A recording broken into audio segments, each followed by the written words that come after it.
5e avant cette journée, Biarritz recevait Bourgoin, toujours dernier de ce championnat. L'occasion pour les Basques d'asseoir un peu plus leur position dans les 5 premiers en vue des phases finales. Une rencontre qui s'est disputée dans des conditions climatiques compliquées avec de la pluie et du vent sur Aguilera. Mais cela n'empêche pas les Biarros d'attaquer pied au plancher. Après avoir récupéré le ballon dans leur camp, les Basques enchaînent avec notamment cette percée de Hamdaoui. L'ailier fait valoir sa vitesse et sa justesse pour adresser ce ballon à Araté qui voit un boulevard s'ouvrir devant lui. Intelligemment, le 3/4 centre conclut ce mouvement et permet à son équipe de marquer le premier essai du match après seulement 2 minutes. L'entame est idéale pour le BO qui poursuit sa domination, même si là, ce sont les Bergaliens qui arrachent ce ballon au sol. Après cette échappée de Campecha, le demi-mêlée trouve Gabriel à l'approche des 22 Biarros, mais derrière le mouvement est avorté avec une passe mal assurée.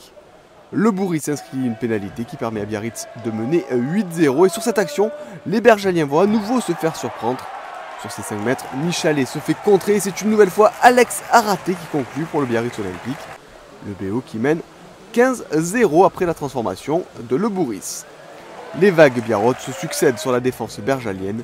Roumieux charge dans les 22 du CSBJ et obtient une pénalité suite à un plaquage dangereux de Fakalelou. Pénalité et carton jaune pour le pilier bergalien. À 14, Bourgoin subit les assauts basques. Mêlé à 5 mètres et suivez bien le demi-mêlée du BO. Magnéval ramasse le ballon derrière sa mêlée et joue parfaitement le coup pour prendre la défense à revers et inscrire le 3e essai de Biarritz dans cette première période. Un essai synonyme de bonus offensif à ce moment-là.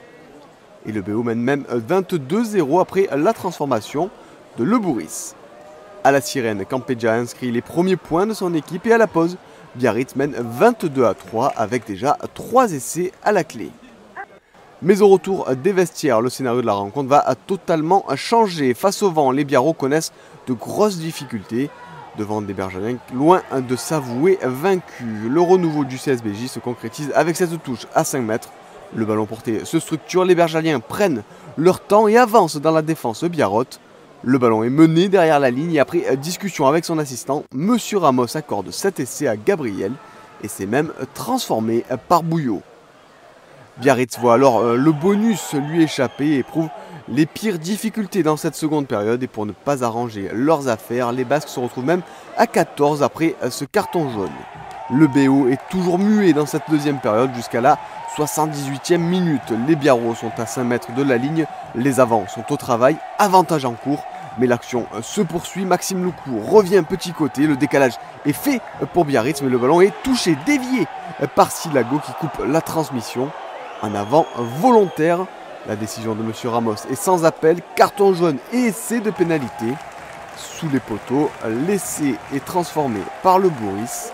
Un essai presque tombé du ciel pour Biarritz qui prend ainsi le bonus offensif et s'impose 29-10, l'occasion de se replacer à la 3e place. Vaillant, Bourgoin repart cependant bredouille de ce déplacement.